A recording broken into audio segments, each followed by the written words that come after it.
I will probably start with my usual spiel, so to say. So, dear ladies and gentlemen, welcome to the 27th GLC webinar, Building Blocks for Your Training Business. But before we start this webinar and the construction itself, I must remind you that this session is being recorded and we will share the recording with you after the webinar. As you already know, when sending questions or comments, please send them to everyone unless you target a specific individual. You have been muted by default when you logged in. However, if you would like to join a live discussion, just raise your hand and we will unmute you. And of course, we would be very grateful if you could share your thoughts about today's webinar, the speaker, the topic, and maybe recommend future topics. We will put the evaluation link in chat by the end of the webinar. A few very quick announcements about upcoming events that have been scheduled for the next couple of months. So last month, we made an announcement that GLC has finally launched the instructional design course under the title Designing and Developing Learning. And Margaret Jackson, who is both a master trainer in facilitating learning and a master trainer in designing learning, is starting this course in just a few days on January 25th. This course will be spread over 12 weeks, and the expected time commitment per week is 2 to 5 hours. If you're interested, please check out this announcement in the GLC calendar of events. And please stay tuned for further announcements because other master trainers will start rolling out this course in the near future. Another training to be offered by Margaret is a 3-session advanced online delivery skills training. This course is designed for anyone interested in improving their online facilitation skills.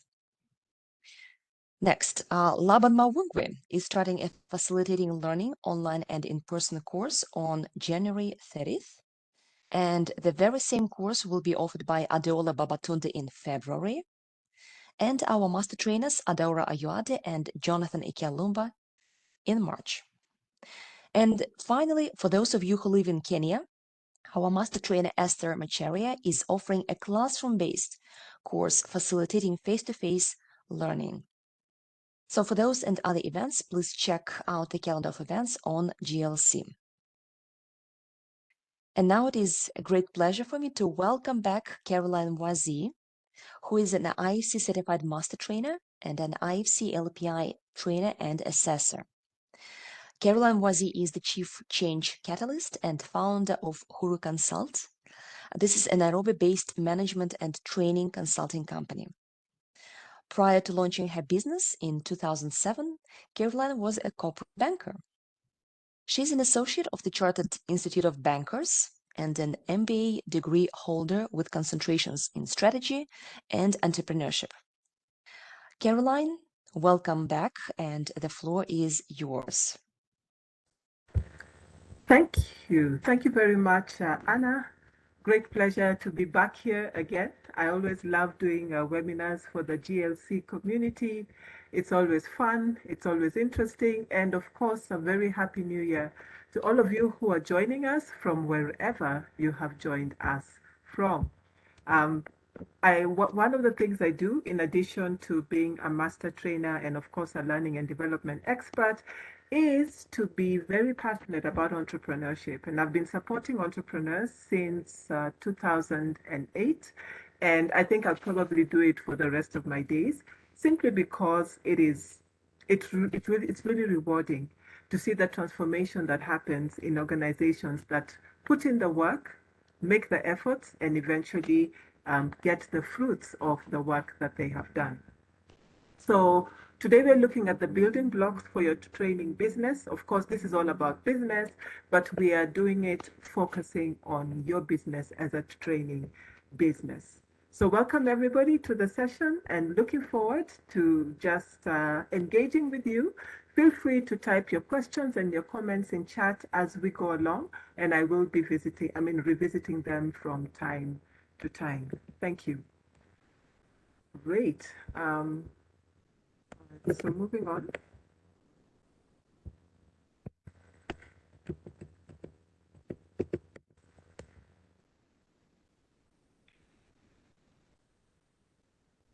Caroline, I just wanted to confirm that we can see your presentation. Everything is fine.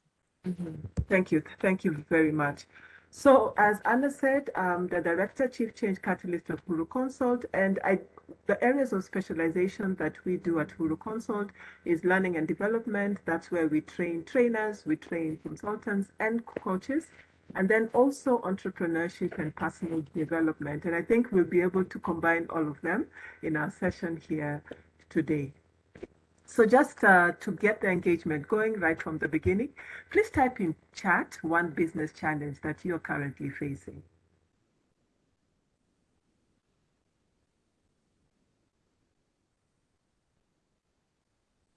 What's one business challenge that you're currently facing?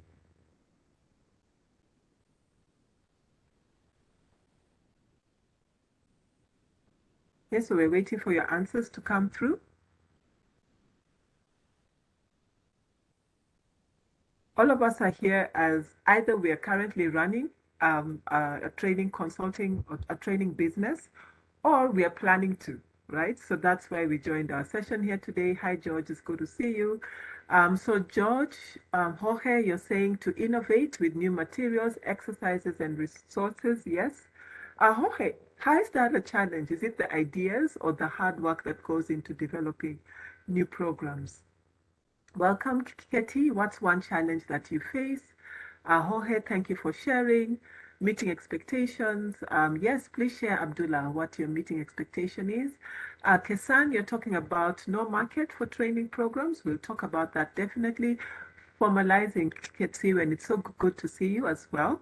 Formalizing in what way? Is it actually formalizing your business?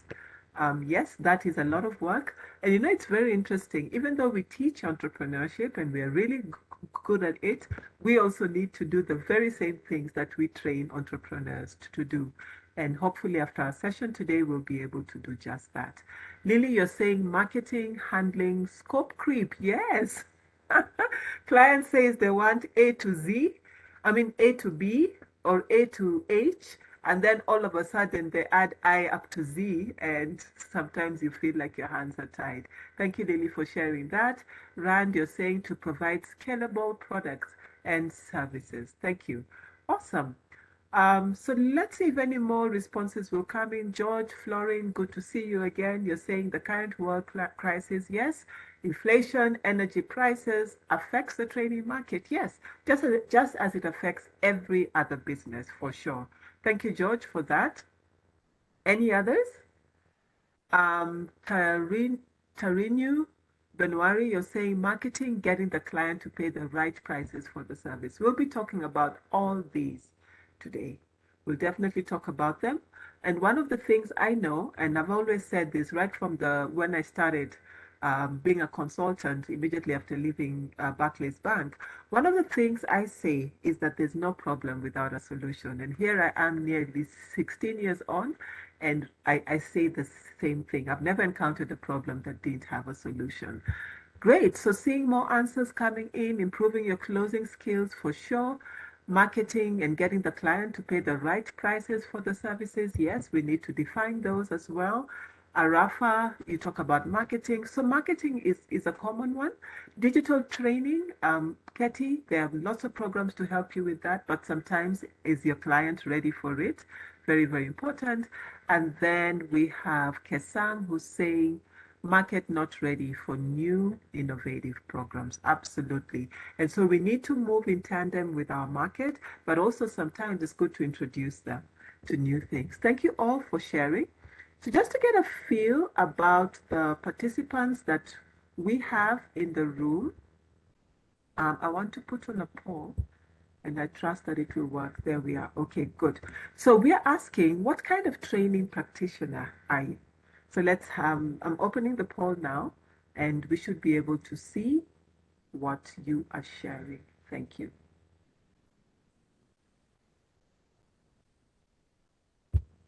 Okay, so the poll is running. What kind of training practitioner are you? And all the options are there from you're employed, but you're thinking of starting your business, or you lead or you manage.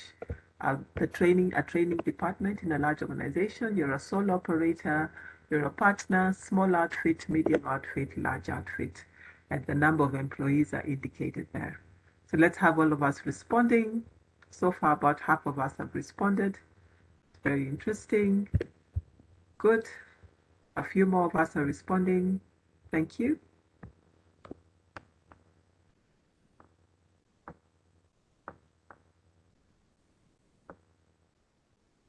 Good. Let's see if a few more will weigh in. We have about 4 of us left to answer, to respond.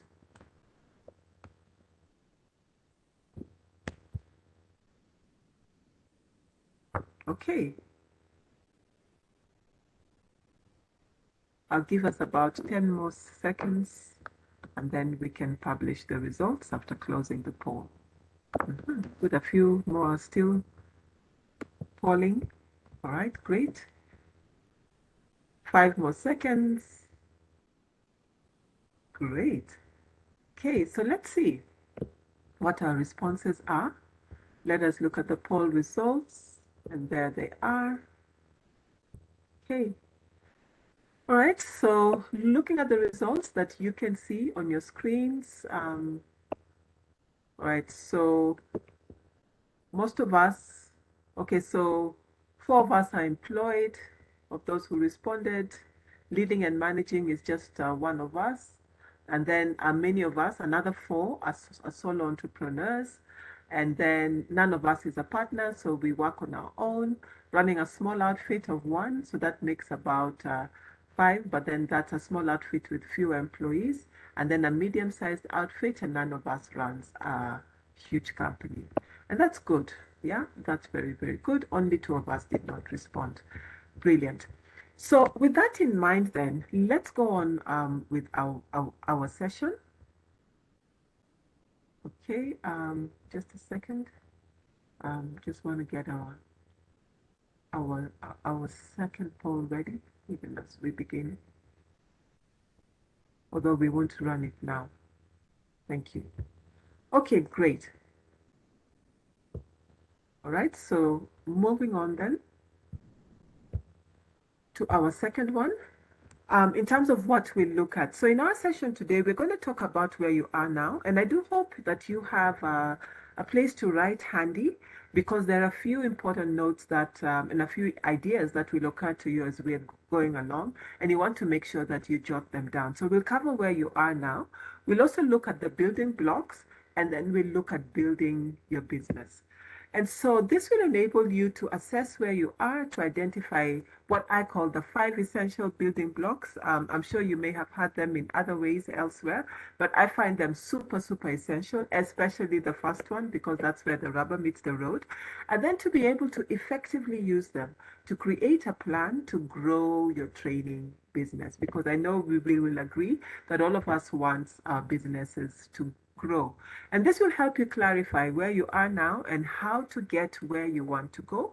Sometimes we are busy with the business or the whirlwind of the work that we do, that we don't have that time to just stop everything and really reflect and think very intentionally about where we want our business to go. And then this will help you to grow both personally and to grow your business, and you'll be able to achieve your life and your business objectives or your goals. So let's start by looking at where your business is now. And this is just a reflection, but you want to write the answers to this down. Do you have a vision for your life? Why are you in business at the end of the day? And does your business help you to achieve your vision of your life? And what's your vision for your training business? And loosely speaking, I can share. And if you want to type in chat, go right ahead and do so, because that can help to get our own juices flowing. Yes, I have a vision for my life. It's to please God in everything that I do and to achieve my purpose and my destiny. I believe each of us is placed on earth for a particular reason, and you need to, 1, find out what your purpose, what your reason for living is, 2, to actually live it and to achieve everything that you were put on earth to accomplish. So that's my vision. And then why am I in business? I'm in business to build the life that I want, and not only for myself, but also for my family and the community around me, and particularly the things which are close to my heart, which includes the work that I do in prison and with young people. And my vision for my training business is to become the best that we can be in our chosen segment. So we don't provide our services to all and sundry, to every Tom, Dick, and Harry, but in our chosen spaces to really be the best go-to company in training, whether it's in training or coaching and consulting. And overall, I see myself as a change agent, which is why I call myself a chief change catalyst, and all our consultants are also change catalysts, so that when we go into an organization, we want to catalyze the transformation that that organization needs in order that the individuals in that organization, but also the organization itself, can accomplish their can achieve their potential and accomplish their visions. So that's me in a nutshell. And you need to be able to articulate it to that detail and to that level. Why? You have to have clarity. And that's what I want to say right at the beginning. You need to know what you want to accomplish by the end of your life. You need to know why you're in business. And you need to also have a vision for your training business. Great. So that's it. Let's see if anyone has shared anything in chat about their answers to this. So we are still on the challenges. Thank you, Shiraz, for that feedback that you're sharing in chat. That these are wonderful and insightful answers to these questions. You want to take down the questions and answer them for yourself, because once you have clarity, not just about your business, but about your whole life, then you're able to answer all the other questions. And by the way, for those of us who just entered into business by default, we might find that we actually don't like being in business, or we are able to clarify. And that's why we have this reflection here. Thank you. So then we're going to do a short poll where we're now talking about your business. So what you want to do is to go on your phone or on your laptop still. Please go to ahaslides.com and then slash in capital letters TLDQY. I'm putting up the slide presentation here. If you prefer to use your QR code, that will still be fine, because you'll be able to access it as well. So let me just open it up so that you can see the screen. And if you want to access your QR code, you can. Otherwise, just go to the code as I've indicated, and then you'll be able to share. So there we are. You should be able to see that now on your screens. Let me just start presenting. So one word to describe your training business. Okay, there's the QR code that you can use as well, but just type that in and then click on submit, and then we'll be able to see your answers coming through. Thank you. We've got about 2 minutes, and I can see that you've already started typing, so go right ahead and do so, and your answers will come through immediately. Thank you. Remember, there are two ways to access this. You can either go to ahaslides.com, or you can go to ahaslides.com/TLDQY in capital letters, or you can just scan the QR code and go ahead. One word to describe 2022. How was 22 for you? So a couple of answers have already come in. We can see hopeful, focus, COVID. Yes, I know in a number of our countries, we still have the effects of COVID impact. Thank you. That's great. Great in sales. Wonderful. And congratulations for that. Aspirational. Thank you. I think I would say aspirational if I was answering as well. Worked very hard, put a lot of things in place. Still not done, but I did make a lot of headway. So a few more of us have indicated that it was challenging. Thank you. Let's continue sharing. Remember, you can access this through AHA Slides or through the QR code. Thank you.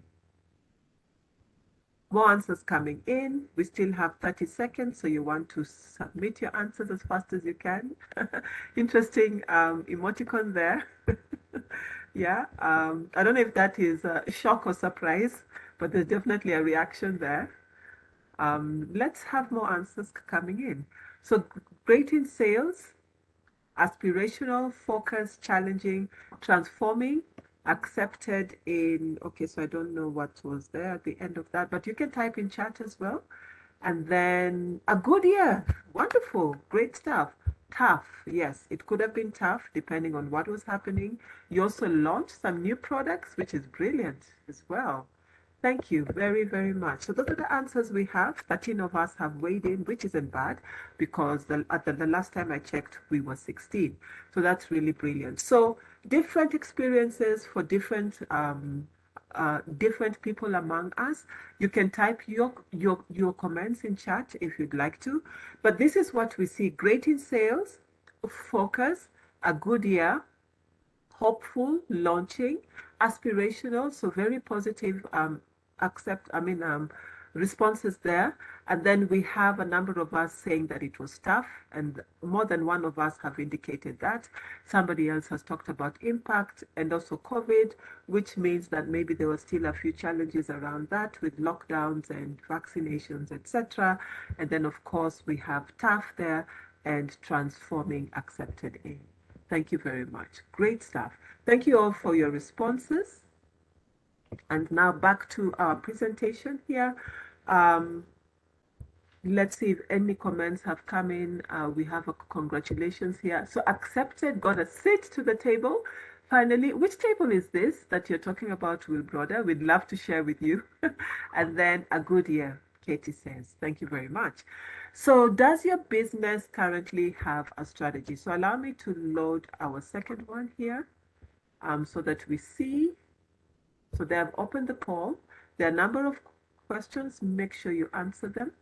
So does your business currently have a strategy? No, never had one.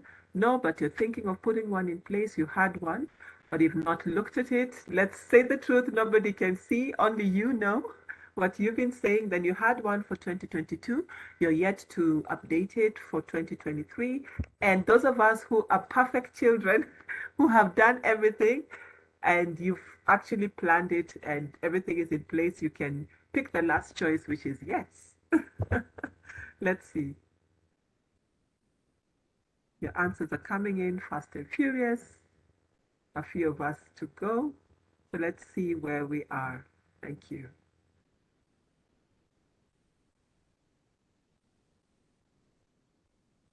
Okay, very interesting responses. And it's good to be honest because when we say the truth, it sets us free and it also helps us to realize what we need to do. Thank you.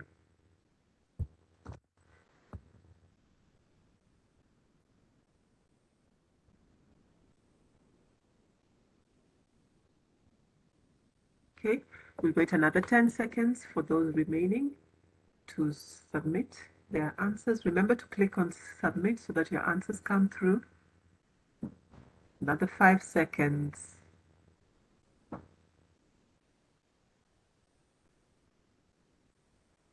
Awesome.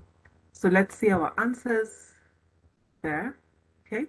So what we're saying is that most of us don't have one, but are thinking of it. And that also applies to another 5 of us who had it in 2022, but you're yet to update it for 2023. Well done. I'd like to say congratulations to you because it is important to have a roadmap. It could be two A4 pages, but at least to write down specific things that you want to accomplish. But it's one thing to write down, as we will see, but we also need to implement it. Had one, but you have not looked at it. Yes, very easy to prepare it, but another thing altogether to very rigorously make sure that you're using it to in terms of the day-to-day that you're doing. And then 3 of us actually have one already in place. Well done. And those of you who had one but you've not yet looked at it, of course, you need to update it. Those of you who had it for last year but you're yet to update for this year, of course, after our session today, please do so before January ends. As soon as tomorrow or tonight, just start working on it. In fact, if you're writing notes as we go along, you're already starting to work on it. Thank you, everybody. And this is brilliant. Sorry, I didn't publish the results. So there you are. You can see them there. Great. So let's carry on. Remember, you can type in any questions or comments you have in chat, and we will love to just see what you are saying in terms of how the content is resonating with you, and also what thoughts and ideas you're getting as we go along, and of course, any questions that you may have. So let's now look at the building blocks. Okay, the building blocks are five. Okay, and in essence, it's you. And you are the most important one because you're the driver of your business. You're the one who makes all the decisions. I know you're overwhelmed. There's a lot that you do. You're marketing, you're posting on social media, you're doing the presentations, you are hopefully negotiating and closing. But at the same time, you also need to decide about the direction your business goes. But the other building blocks is marketing. And I always tell business people that if you're not marketing actively and if you don't have a marketing strategy and if you're not selling, you're not really in business. Maybe what you're doing is a hobby. So really we need to get our marketing right, and we'll unpack each of these. And then there's your operations, the way your business runs. Even if it's you by yourself, you need to be running your business in a very orderly and systematic way, because this links directly into your marketing and the experience that your clients have. And then, of course, your people are the ones who run your operations, and you might be working by yourself, but of course, you have from time to time, you bring in other trainers, other consultants to work with you. Some of us may have one or two people helping us and supporting us with admin or marketing. And it's really important that they reflect our brand. And finally, finance. So let's unpack them one by one. And just to echo that you are the center of everything, John C. Maxwell says that everything rises and falls on leadership. So take a long, hard look at your business, and let's appreciate that your business is where it is because of the decisions that you have made. And so if you want the destiny, the future of your business to change, then you probably will need to make more of the good decisions and less of the less good ones. So, as concerns you, you need to be highly self-aware, and I encourage you to find some emotional intelligence assessments that you can do. But you need to know your why. You need to know your purpose. As we said earlier on, you need to know what your vision of your life is at the end of the day. You need to know who you are. And this can help you then to really design the life and the business that you want. So you need to have a life vision. You need to know what your values are. For me, relationships and integrity are very high, as is excellence and also quality. Those are some of them. And this year, I'm really focusing on reliability and consistency and discipline, because I want to level up. No matter how good you are, there's always a higher level that we can go to. That's our condition as human beings.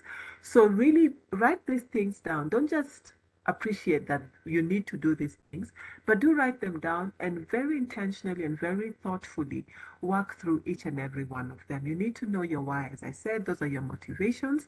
Have you ever conducted a personal, a personal, a personal, a personal, a personal SWOT analysis? If you haven't, you need to. What are your strengths? What are your weaknesses? What opportunities are there? Not just in your immediate circle, but also outside of it. And what barriers or threats do you face? Do you know what your brand is now? That is what people say about you. Do you know what your desired brand is? And do you have a strategy for bridging that gap? And then also self leadership. How is your personal effectiveness? The commitments that you make, how good are you at delivering on them? What's your discipline levels like? What's your consistency also like? And then, how are you as a business leader? And I normally say it's what it is. You're either fantastic or you're somewhere between maybe fantastic and not so fantastic. But what are you doing to grow? Because as John Maxwell says, everything rises and falls on leadership. And if your leadership is a bit weak, you won't be able to drive your business and achieve the growth that you desire. So, taking all those areas into account, do you have a written down, articulated personal growth plan? If you don't, now is the time to put it in place. So that's it about you. And then when it comes to your business, have you written down the mission of your business? That's the reason why it exists. What about the vision? When you look into the future, what do you want your business to be like, right?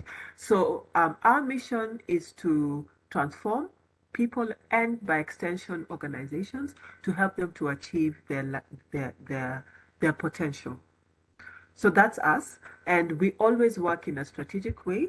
Our vision, as I said earlier on, is to be the best boutique consulting company in our chosen spaces, and not just in Kenya, but also internationally. And then our values, I have 7 actually, so I'm at the maximum, among other things. And these are things that are very close to me. The first one is integrity, then there's excellence, there's collaboration, engagement, engagement. The last one is actually is fun. And those are just the things that we look at and that really are close to us as a business. And so my values are not necessarily your values.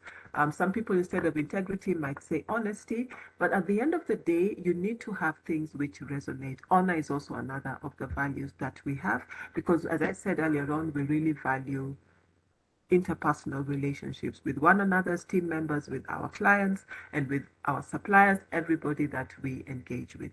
So that's us with our mission, our vision, and our values. If you've not articulated yours yet, please do so. And if you have, look at it again. Because if you're like me, who's been running your business for over 15 years, some things may become stale. So I actually looked at mine afresh last year, but everything is pretty much the same. I just tightened my mission and my vision. So that means I was right on the ball when I started my business, but you always need to keep refining them. I also encourage you to be as concise as you can, but very specific about what your mission, your vision, and your values are, and interrogate them. And I can say right now that your values become the foundation for your brand behavior that you, first of all, need to embody. Thank you. So other things you need to look at is also your business environment. And a good tool to help you with this is Lopest, or other people call it Peso, by putting the LE at the end instead of at the beginning. I like having it at the beginning simply because we all operate under a legal framework. And so the legal is the umbrella under which we operate. I mean, we're talking about licenses, laws, bylaws, and other regulations in the areas where we are in. Important to know the kind of business that you're running. Of course, it should be registered. And if it's not, please make sure that you register it. But again, you could be running as a solopreneur by yourself, doing your own uh, professional work and being paid as an individual, as a professional. What I've found is that it's good to have a registered entity that is apart from you. Yeah, so those are some of the things that you need to think about under legal. Political is really about what's going on in your country in terms of the politics. I know many of us come from developing countries. Normally, when it's elections or there is some issues that are going on with maybe factions within our countries, etc., that can have an impact on business. And so you want to discuss all these things. Then the economy is really about things like inflation, interest rates, exchange rates, employment, the cost of living and other factors that can have an impact on your business, on the prices also that you charge. The social is about the trends in your space. And with all these, you just need to talk about what's specific to your business. So you can begin a bit broadly, but very quickly narrow down to the specifics in your business. As an example, if I talk of the social, I can talk about maybe how many people there are in prison, because some of the work we do also has to do with prison. I can also talk about the fact that many people now tend to be slightly isolated, or I can talk about youth issues if I'm developing a program that is for young people. So you're talking about what's happening in terms of trends, tastes, preferences as well, but also the implications to you. If you train to schools, you can talk about the impact of COVID on schools. You can talk about some of the social issues happening, including population issues, the division between rural and urban migration, etc. And then, of course, that technological, of course, you'll talk about the internet, you'll talk about e-learning, you'll talk about social media as well, but you'll also talk about how you do your business. Is your business a digitized business? And this is a very important consideration for us to have, especially if we're thinking of scaling. How do you keep track of the multiple businesses you have? A number of you talked about marketing. How do you keep track? You need to have a CRM system, that's a customer relationship management system. You also need, and this is one of the things I initially had, I had signed up to Talent LMS, but now I want to upgrade it and actually begin using it because I've not actively been using it. You need to have records of how your learners are learning, especially if we have transitioned into digital learning or blended learning. You need an LRS as well. That's a learning record store that is digital, so that if you're training, let's say 100 participants and they're all doing self-learning, you're able to track the progress that they're making on the different courses and programs you have. And so think about how you can digitize your business, do read up a bit on digital transformation, and start putting in place things that you can do in your business. But the biggest thing with technology is that the world moved online, particularly after COVID. And even though we've gone back to in person and lockdowns have been lifted up, there is still a lot of work that goes on online. And any learning and development professional in this day and age must have both skills to develop and deliver training for in person, for online, and everything else in between, because the best kind of training and research actually demonstrates this is blended learning, where you take both the in-person and online elements and you blend them. So you have maybe some sessions in person, some sessions um, um, online, and overall you provide an immersive and unique learning experience for your learners. So when you look at all these elements of LOPEST, you ask yourself what's happening. But more importantly, what are the implications in general and what are the specific implications on your business, both positive and negative? And this can help you then to start developing actions of what you can do to manage, to leverage on what's positive, of course, and then to manage what is negative. You also need to do a SWOT analysis for your business. So earlier on, we talked about doing a SWOT analysis for you personally, but now you also need to do it for your business. And so you look at the internal, which is the strengths and the weaknesses, and then you also look at the external, which is the opportunities and threats that that are facing your business, that are facing your practice if you're a solo, if you are a solopreneur. And the ultimate thing with this, ladies and gentlemen, is that it is what it is. With all this analysis, you've got to be honest, you've got to look at things as they are, because it's only when you're truthful to yourself and truthful about what's going on in your business that then you can start putting in place measures to leverage on what's going well, but also to manage and minimize what's not going so well in your business. So do be very thorough about this. Take your time. Do it rough. That's what I normally do. I do it rough initially. Then I come back after probably a day or so, or maybe later on the same day. I look at it again. I make improvements. I leave it maybe for a day. I come again. I look at it until I am satisfied that one, I've covered everything, and that now I've got tangible actions of what to do after that. So let's pause there and see if any questions or comments have come in chat. How's this going? Are you gaining any insights already? Let's see. Thank you. So Will Brother, you're saying that executive learning has earned its place in the organization as a value add. Absolutely, it has. And organizations have appreciated that much as digital learning is cheaper, there's still some value and a lot of value to be gained from in person as well. And so you want to both be to really be an expert in both areas and to look at what more you can do in both. Like how do you make your in-person learning, your in-person learning more experiential? And that is actually a question I asked myself around 15 years ago when I started Hulu Consult, and I'm still asking it and leveling it up. How do you provide immersive learning experience? That's another trend that is big now, that people don't just want to come to class and be lectured, but they want to get involved in that. And how do I leverage on technology to provide immersive learning experience? There's literally no limit as to what we can do in terms of designing and delivering amazing learning experiences that translate to action and results back on the ground. So thank you. I don't see any other responses that have come in. I'd asked earlier on, how's this going so far?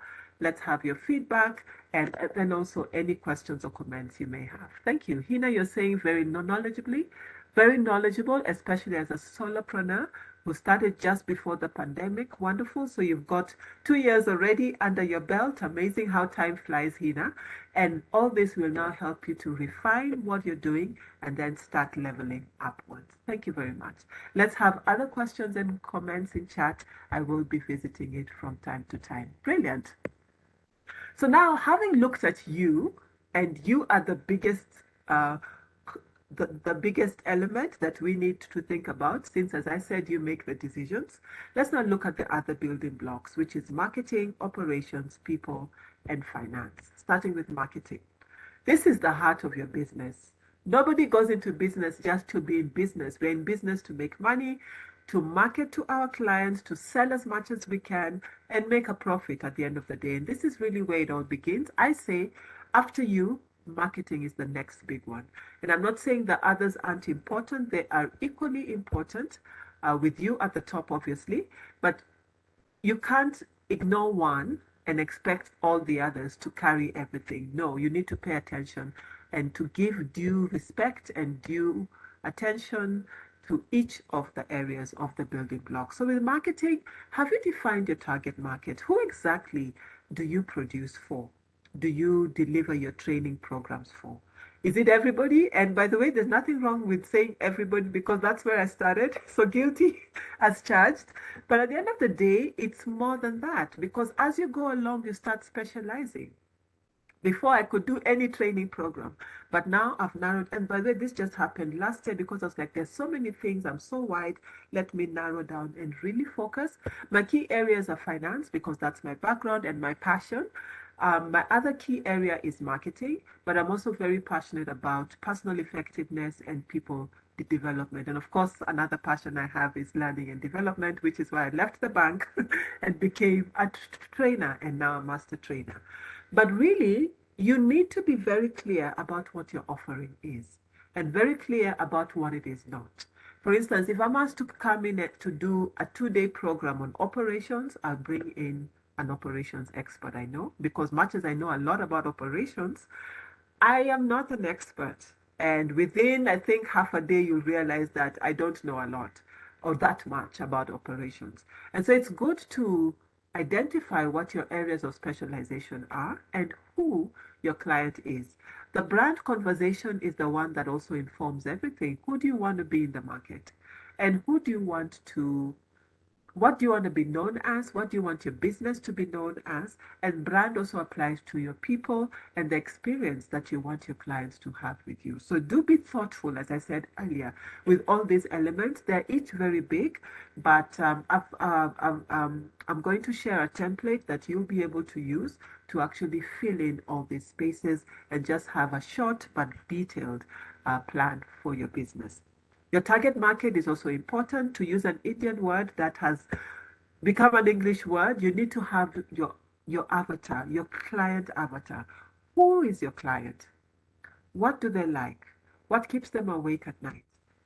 How can you solve their issues? What issues are they facing? How can you solve them? So you need to be able to define who they are to that level of detail. And then what does it take to succeed in the space that you are in? As a trainer, as a training, as the head of a training organization, what does it take to succeed? Among other things, because we are all in the same space, delivering on promises, offering solutions, not just generic programs for your clients, being thorough, being detail oriented, and being able to deliver in time. Those are some of them that apply. And then of course having impact both in the classroom, whether it's digital or in person, but also in terms of translation of the learning on the ground and the ultimate impact to the organization. In an earlier webinar that I shared a few months ago, I talked about needing to be strategic. It was the webinar on partnering effectively with your clients, and of course it's in the GLC library. But at the end of the day, at every stage of the training life cycle, you need to be engaged with your clients, and you need to always be strategic. You need to know ultimately why are they doing this training, and be able to translate that into your interactions with them and the ultimate training that you deliver. And of course it's not only training, it could be training or even or other forms of consulting, including coaching. So looking at the four P's, again, you need to do a deep dive on all these. Number one is your product. What's your offer? Is it in buckets? Because it's easy when you put them into buckets and you decide what your buckets look like. And then at what price? Are you looking to price high, or are you looking to price slightly lower, especially if you're new? That's often what you would do, so that you're not knocked out on price. But of course, even if you're pricing slightly lower, you can get the volumes. Again, it depends on who you're targeting. If your target audience is youth, you'll tend to price a bit lower. If your target audience are actually corporates, you can price higher because they do expect that. But again, you have to deliver value and expect to be pushed on pricing and to learn how to negotiate on that. So you have to be very clear about all this. You have to be sure that when you are setting a particular price, that is going to be profitable also for you. Place is where you found, and how do you interface with your clients. Place also has to do with the being online and what your online presence looks like, because that's one of the places that your clients can find you. Also, how you present yourself, like you could be found on YouTube. Like, I actually found an amazing speaker when I was looking at other content on YouTube. Then she directed me to her website, and I was able to find a lot of very interesting material on YouTube, which I want to enter into, and other things as well. So where you found, and how do people experience you where you're found? And then, of course, you need to talk about where you talk, where you communicate, and how you communicate. And this includes both online, in social media, and also, of course, in terms of the marketing that you do, presentations, emails, and other communications you do. And all these are uniquely combined in different ways by each of us, but you do need to think about them. And then they are all combined together to create what is known as the purple cow. This is a concept that was developed by a marketer known as David Chat, Seth Godin there. Very well known. You need to look at his material, especially if you want to really get good with marketing. And the purple cow is what makes you special, different, unique. And so you need to combine the four P's and all the other elements we talked about here, starting, of course, with your brand and your brand strategy, to create the purple cow, which is consistently and reliably creating amazing, unique, extraordinary experiences for your clients. One of the things that has happened as a result of of COVID-19 is that everybody now is a learning expert. We have knowledge. Everyone now is a trainer, and what will actually make you different is the quality of the training you offer and being able to solve the problems that your clients are facing. And so each and every one of us will have a unique combination. Our clients are different, but the most important thing is that you create these amazing clients for them. Next is the operations, which comes out of the marketing. Marketing is where you engage, you create the products and services. Of course, you do your research, and then you develop them using the four P's. And then at the end of the day, your client buys. And operations is where they decide if they're staying with you or not. What experience do they have? So as you're thinking about your operations, the biggest thing you're asking is, how does my business run? every part of it. In the next slide, we look at a map of your operations, but operations must be smooth end to end, and you need to always be interrogating that, because as your business grows and becomes more complex, you need to think deeper about, because what worked before may not work now. And so you always have to keep on improving your operation. This is also where we talk about the digitization and the technology as well. And one of the things you need to do is to draw a map of your business operations. And we'll see a sample of that on the next slide. You need to think about the effect of your operations on your clients. You can deliver amazing training, but if you're not that fast at delivering the report, or that responsive to your clients, you might still end up having unhappy clients. So smooth operations lead to quality, to reliability and happy clients, and repeat business and referrals as well. So you want to make sure that you do take care of your operations and make sure that there is evidence of really well planned and also thought out operations. And as you think about operations, think also about compliance, and also think about both your front office and the back office, because all of them work together to create positive or negative experience for your clients, which includes your internal clients and your external ones as well. So let's have a look at some of the things that we need to think about. So this is just a generic map for a training business. So of course we start at marketing, where we also think about the brand, we also think about the sales and the client experience. And then once we get the deal, we wrote the proposal and we've been hired, then there is supply engagement. So it could be binding of the materials that you're using, procuring a venue, or liaising with the organization to which room that you'll use, and all the other details that go into setting up a training program. Of course, you know what these are. And then the next one is actually delivering whatever it is. It could be a training program or a coaching program. And then, of course, wrapping that up, evaluating and reporting. And then, of course, once you're done with the assignment, you invoice them.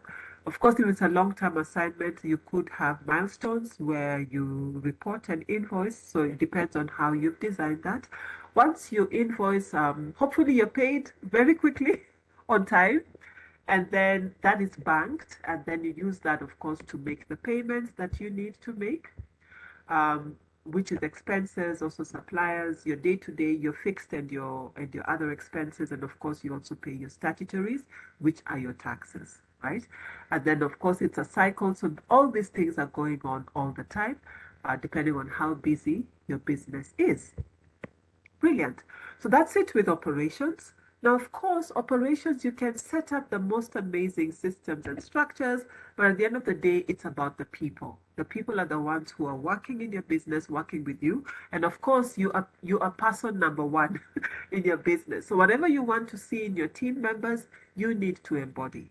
And one of the things I encourage you to do, it's not on the slide, is to develop an organizational structure for your business.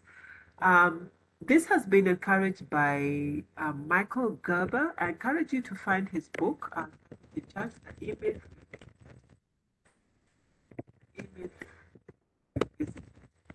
It's a book for entrepreneurs, and of course, we are entrepreneurs on this call. So you want to get the E-Myth Revisited. The things he says, and I do agree with him 100%, is that you need to come up with an organizational, an organogram. And at the beginning, if you're doing everything, you put your names in all the boxes. And as you hire people, then you add their names to the different roles. But you need to be able to see your business as a business, even if you're the only one working in it at the moment. Because eventually, if you do everything right, you would be the only one. I, for one, this year, I'm looking for a partner who can come on board, hopefully actively, because it's getting very, very busy. And then also I'm looking to put in place an advisory board, because I feel that my business now has reached a point where I need one. And so I'm meeting with my team also next week, where I'm going to unpack again the mission vision. But what I really want to emphasize now is our brand behavior, Why? Because I'm getting bigger jobs, and soon I won't always be able to go with them to do assignments, and I need to be confident that they're representing me effectively. And that's the same thing that you want as well, that whoever you bring on board is representing your brand and your business effectively. So think brand, think also systems, think development and empowerment, think leadership. You need to lead them. They need to understand your ethos. They need to understand your values and the brand behavior you expect of them. You also need to think about the culture. You need to think strategically as well. And then you also need to just think, if you're not already, get really familiar with HR best practice in general, but also specific for your country. Most countries have published laws and other things that you're able to look at and just incorporate very systematically in your business. Think also retention, because you don't want to be a conveyor belt where people are coming and going out of your business, but people who stay and give an element of longevity. And then you want to systemize, and of course, you don't want to keep doing everything, so you do want to start letting go bits and pieces of what you're doing in your organization. Very, very important to think about people just as the other building blocks are. Finally, to look at finance, these are essential. And remember, do type in your comments and ideas and also questions you may have into chat. Finance is essential to business success. It has been said that businesses die deaths of cash flow. And to achieve anything in your business, of course, you need the capital that you can add to as you grow as well. But this also needs to be strategy driven, and you need to be thinking about whether or not you're profitable, why, and what you can do about it, and also thinking about your cash flows and making sure that you're diligently tracking both. Yes, I know you're busy, we all are, but working on your business is as important as working in it. So do carve out space for you to work on your business. It could be one morning a week, it could be two slots of 2 hours each a week, to really think about all these elements and to begin putting them in place very, very intentionally. And with the finance, this becomes your reality check, because you can have all the most amazing plans, but this helps you to know if indeed will you be able to achieve your business objectives. The things you want to do with marketing, with operations and people might come with the cost element. How will you finance that? What's your current position? Where do you want to go? What are the gaps? And how will you raise the monies? You can raise the monies from your own personal savings, or asking your family, or going to the bank. I know that's a challenge very often, but as you build up your business and the quality of your business improves, and especially your record keeping and reporting, you will start becoming more attractive to banks and other lenders. And also, one of the things you can think about is bringing in investors into your business. Very, very important. So these are just a few important things to think about. As you do so, also think about what could go wrong and put in place steps to mitigate the things that you identify as potential risks. Great stuff. So how's that going? What's your takeaway so far? What has stood out for you? And what questions or comments do you have? If you want to ask or to speak on the mic, just raise your hand, and I'm sure Yulia or Anna will be able to give you the mic to speak, because after this we're going to execution and then we'll wrap it up. Otherwise, yeah, if you don't want to speak on the mic, just type in chat how everything is going, what you're learning so far. Thank you. Hi, how are you? Nice to be with you and with all the people here in this webinar. I like it a lot. And I have a question for you, Caroline. It's like how, what work modality do you recommend for our businesses in terms of our employees? For example, right now in our company, Crecer in Honduras, we have a hybrid work modality. They come to the office 3 days a week, and 2 days and a half they are from home office. And for me, has been a good experience because the employees have been like with more benefits. Um, after the COVID. Now it's like really normal. Our operations, we have a lot of trainings in face to face and virtual. But Mhm. my own team here in the office, we come here 3 days a week to the office and 2 days and a half from home office. Do you think that's okay? Do you recommend that, or do you recommend like to be all 100% in office, that employees of Mhm. a company? Thank you, Jorge. What I would say, it's really about, is it working? That's the more important question to ask. The way things Okay. are now, is productivity high? Are you getting the Mm-hmm. results you want? And what do they themselves also feel? Because there are many people who now prefer to work from home. And as long as they're Mm-hmm. productive, I don't Yeah. see the problem with that. At the end of the day, also as a leader, you need to think about the cohesiveness of your team. Is Mm-hmm. that being achieved as it is now, or do you need to make some changes? Okay. Thank you. Thank you. Thank you for your You're answers. welcome. Yeah, and what I would say is that you could just raise it in your next team meeting. That how's this working for everybody? Or you could just Yeah. ask them individually, I mean, there's so many Yeah. ways, but if you do Mm-hmm. it in a collaborative way, whatever you agree on then becomes how we work together as a team. But Yeah. ultimately, your team is there to provide you with results, and so that always needs to be your bar. Are we achieving what we want? If not, what do we need to Yes. And I modify? think last year we achieved our goals or results in sales. We have a really good year in sales of our training programs. And it has been, I think, like a benefit for them. They have said to me that they look at like a benefit, like 2 days and a half being from home and 3 days being in office. It's like a good combination. It's not all, only home office or only presential, but you have both. So hybrid is our work modality and has been. Amazing. Thank you. Thank you for sharing. And I mean, when you look at everything, even the other building blocks, you need to ask yourself the same question: is this working for my business? When you look at, in this case, people, when you look at the operations, when you look at your marketing strategy, when you look at finance, is this working? And if it's not working, then of course you need to take steps to fix it. And normally the problem indicates what the answer is. And sometimes you Yeah. could be the problem, perhaps, but at the end of the day, that's what you do. Yeah, and I have another question, a little question, okay?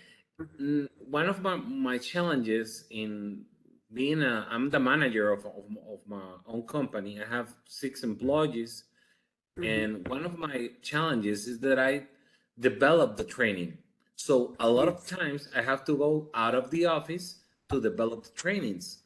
And Mm-hmm. what do you recommend? Because sometimes, not all days, but sometimes, I'm not in presence of my team, so Mm-hmm. the leader is not there. So I don't Mm-hmm. know. What do you recommend to have a balance? Okay. Because in my case, many times I have to go to develop the trainings or the sessions with our clients, and Mm-hmm. I'm not in office. I have other people, but I'm not, like, the manager is not in office. Mm-hmm. I think it's a measure of the maturity of your team if they can get on with what they need to do without you being Hmm. present. So at the end of the day, it's really, remember earlier on I talked about empowerment and also delegation. So if you can identify one or two stronger team members who you can leave in charge while you're gone, and just begin to develop them. They might not be there yet, but you can start building them up to where they need to be. I think that may help. Okay, thank you, Caroline. You're very welcome. And I hope this has been useful to the rest of you as well. Yes. I'm sure it has been. So, what I'd like to do now is to ask you to do another poll. And in this poll, we're asking you, of the 5 areas, which ones need the most attention in 2023. So I'm opening the poll now. You'll see it appearing on your screens. And remember, you can pick one up to three, but from the discussion that we've had and what I've presented, which ones are high priority for you this year?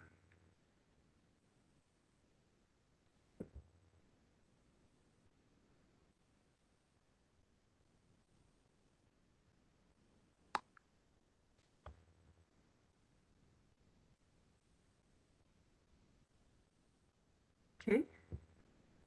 So I can see your answers starting to come in, and wonderful. I can see a few more people have joined us, which is great. Welcome, those of you who have joined. Thank you.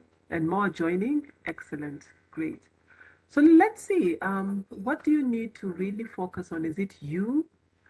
Is it marketing? Is it operations, people, or finance? Or is it all of them, all the 5 areas? And remember, you can actually select up to 3 responses. So don't feel restricted at all. Do pick the ones that apply. Thank you.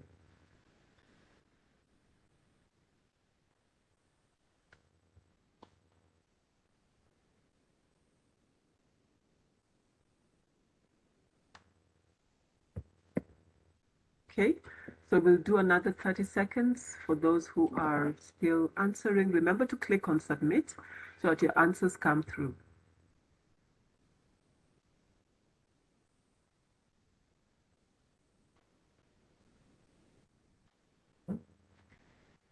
Great. We still have quite a number of us who have not yet responded. So we'll wait 20 more seconds.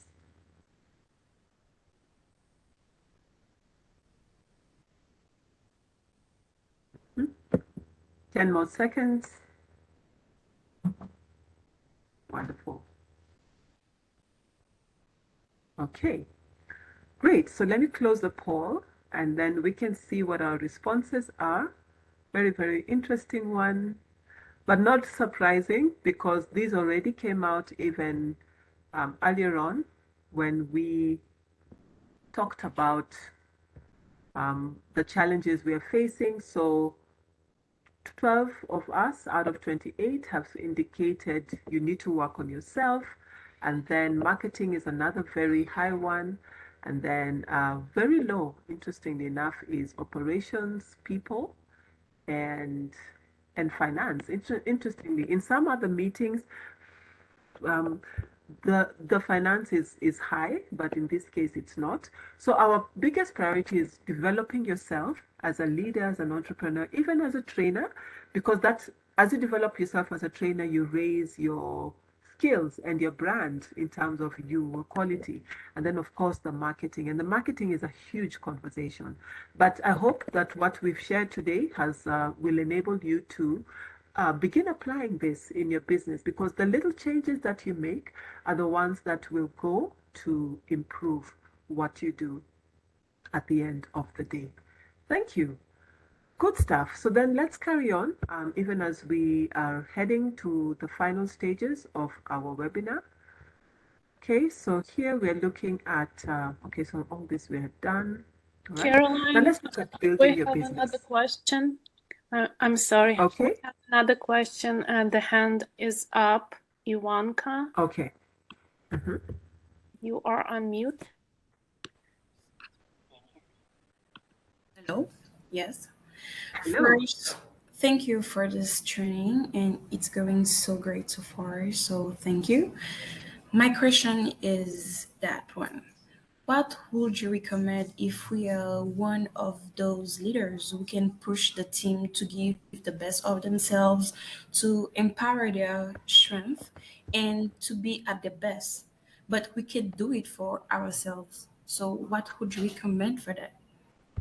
Okay, so I missed the earlier part of your question, Ivanka. You want to share that again so that I can answer it correctly?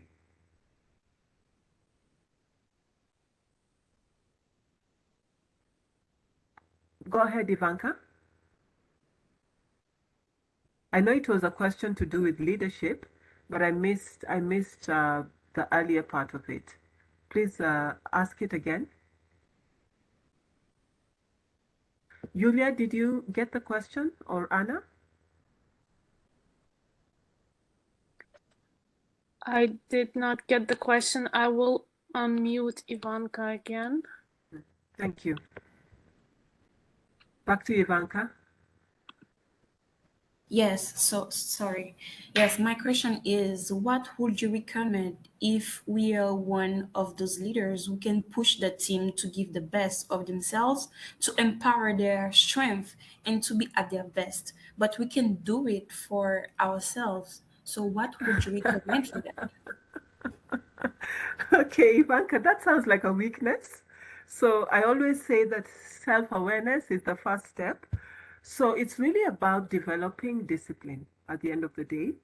And you see, without discipline, there's very little that we will accomplish because it's hard work. It's hard work to push yourself, it's hard work to do that. So maybe to look within yourself and ask yourself, what is it that makes me push them?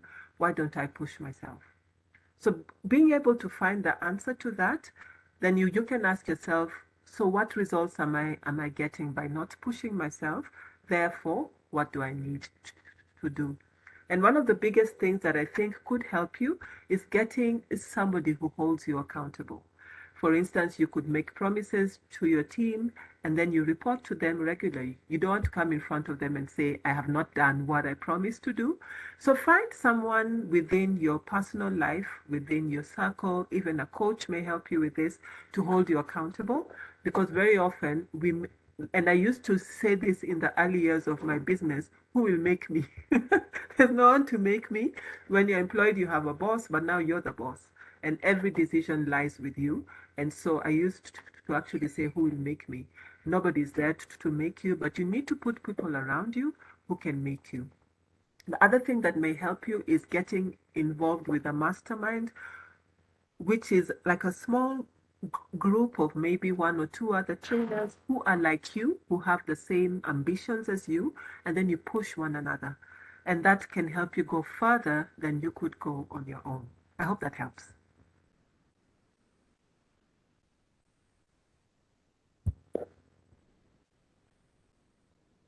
Awesome. All right, so I think we're good. So let's move on in the few minutes that we have left and just agree that it doesn't matter what your personality is. You could be happy-go-lucky or you could be very meticulous, but we all must plan. Benjamin Franklin said, failure to plan is planning to fail. It's as simple as that. The quality of your business, the quality of any business organization is really about the quality of its planning and its execution. Simple as that. Those who are good at planning and following through on their plans will get better results than those who are weaker at it. And so we do need to develop these things as a discipline. And your plan needs to be clear, it needs to be agile, it needs to be written down. And that's not enough. You must action it, and you action it by taking actions and then at the same time reviewing them regularly to make sure that you're on track and to make sure that you're making course corrections as you need to. And so how you do this is that you define what your strategy period is, which could be 2 years or maybe more than that. You define, but you should be able to see it in your mind, in your heart. And then based on that, you define broad business goals for the period on these areas. So there's how you want your business to grow. There's financial performance, which is about sales. It's about how many branches, for instance, you want to have, how big you want your office to be. But it's really about the results, the sales, the profitability, managing of you, of course, the margins that you want to make. So learning a bit of financial language will take you a long way. And then it's also about your markets and your client relations. Remember what we looked at when we were discussing marketing, and then under operations, you need to talk about your processes, about your quality as well, and also compliance. And then you need to talk about people. What kind of people will you work with in your business, what your organizational structure is, and so on. And then, of course, in addition to these four, you also need to talk about giving back, paying it forward, giving back to the community as well. What are some things you can do? Either adopting, children's home, an old people's home, or doing some free mentorship. Those are easy things that we can do as trainers and consultants, or offering maybe free either coaching or consulting services and so on. One of the things we do is to do work in prison, where we teach simple, basic entrepreneurship programs to the inmates so that when they're released, they at least have the skills to do that. And that's our contribution to the community. Another thing that we do is to speak to young people and people in high school as well. And it's really good, in addition to doing the business aspect of it, to also just give back. So those are the 5 areas that you need to think about, and they're well covered in the template, so you'll be able to think about them and articulate them as well. Also, you need to set SMART goals as well. So not only for 2023, I apologize for the typo in the title. It's one, you look at the period that you have set, which might be 1 year or it might be 2 years or more. I encourage you to at least look at 2 years, so up to 2024, but you can go longer if you want to. So define your period, set tangible goals for those periods in these 5 areas, and then based on those, now set goals for 2023, right? So you do that. Based on your goals for 2023, you then set goals for up to March. Then you set goals for January. And since January is almost over, you could set them for January and also February to get off the ground, to get going. And use the template, which I'll share with you. It has at least up to the goals of the year. Then on your own, based on your goals for 2023, you can set goals for the first quarter and also for the month, either up to January if you're able to do some tangible things, or just have a longer month up to February. And make sure you involve your team if you have one, otherwise you'll do it on your own, but do it and make sure it's written down and that you own it. So all the things you write down there are things you 100% intend to do. Next is that this is just a diagram explaining what's on the previous slide, so I won't spend too much time on it. What I want to emphasize here is that your goals have to be aligned to your strategic plan. So you're looking at the period, whether it's 2 years or 4 years or 5 years, whatever period you've defined. Based on that, you come up with a plan for the year, based on which you come up with a plan for the quarter and the month and this week and what you do today. So every time you're working in your business, you need to be thinking about the strategy, and those are the things that make you work on your business, get off the urgent, the tyranny of the urgent, and get on to now doing things with intentionality and planning and order as well. And so this applies to all the planning that you do. So it can be to all the work at the company level, team and personal level, and also to your day-to-day work and the projects that you're doing. And measuring the results is very, very key, because this then leads to understanding and improvement. There's no shortcut. Either you do it or you don't. Either you're doing it well or you're not. The better you do this, the more diligently and with discipline you do this, I'm telling you, I promise you, even your businesses will take off. Promise. I could say that you could take this to the bank, but no.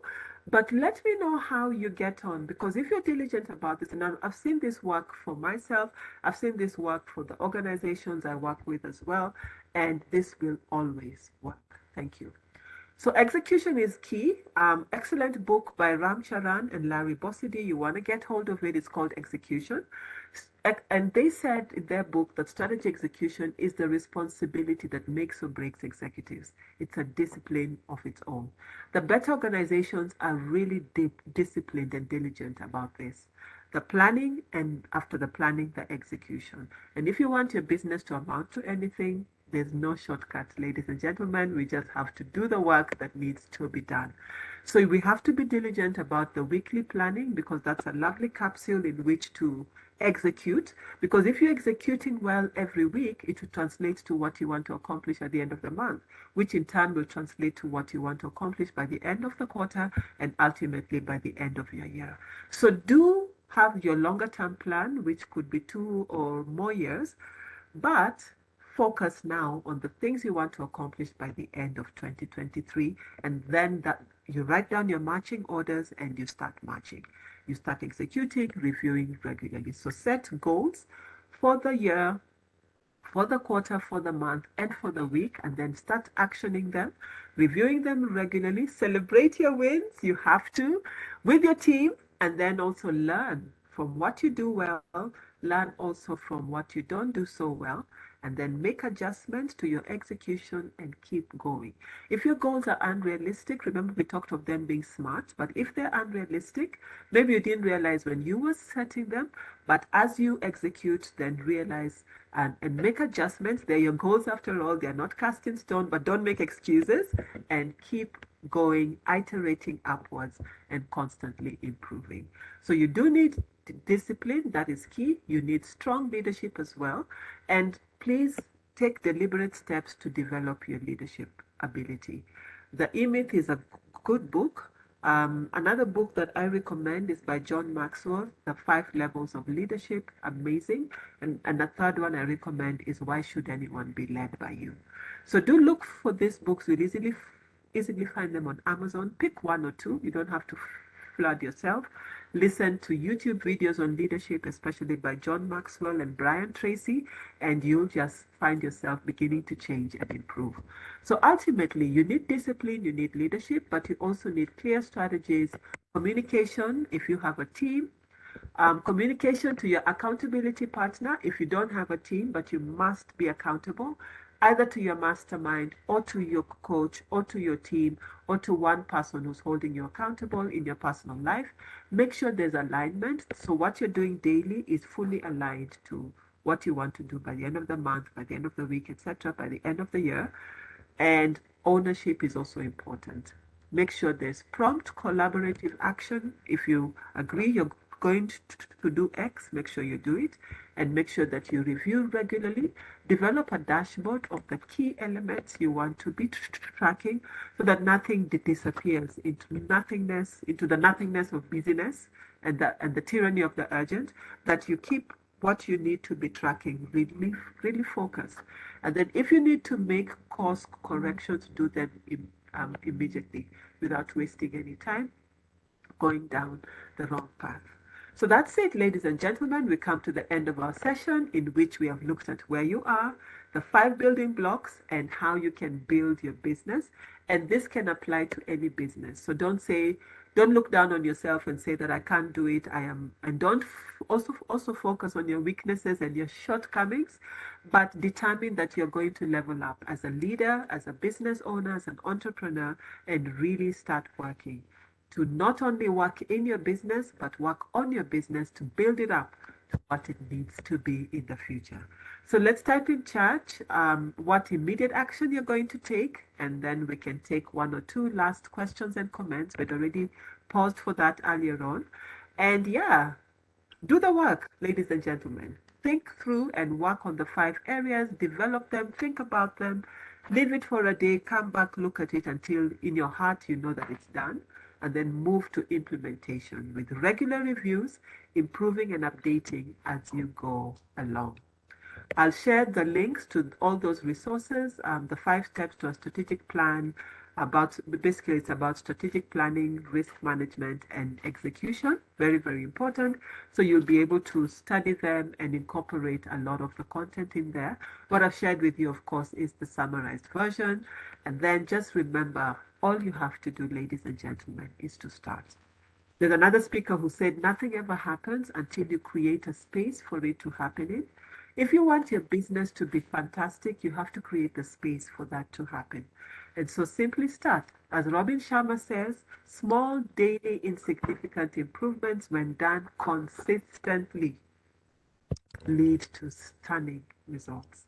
You might start in a clumsy way. You might start, walking, tumbling, and so on. But as you continue, you'll become as amazing as the 2 ballet dancers that you see on the screen, because it's the regular, it's the daily, it's the consistency, the discipline that leads you to the amazing results that all of us are capable of. So let's us connect. You can either contact me on Gmail, cmwazi@gmail.com, or on LinkedIn, Caroline Nyamwaya Mwazi. My name, of course, is on the GLC platform. I'd love to hear how you get on. So let me know how you do get on. Otherwise, I wish you a wonderful evening, a reflective one as you think through all these things. And of course, you'll be able to download the template from the GLC platform, and we can take 1 or 2 questions before handing over to the team. Thank you, if there are, that is. Thank you very much, everybody. It's been a pleasure. Over We have to you, a question. Julia. We have a question from Musa. Musa, you are being unmute. Okay. Hello. Good afternoon. It's afternoon here in Kaduna, Nigeria. Samosa. Yeah, can you hear me? Yes, Yes, perfectly. Yeah. Wonderful job, Caroline and your team.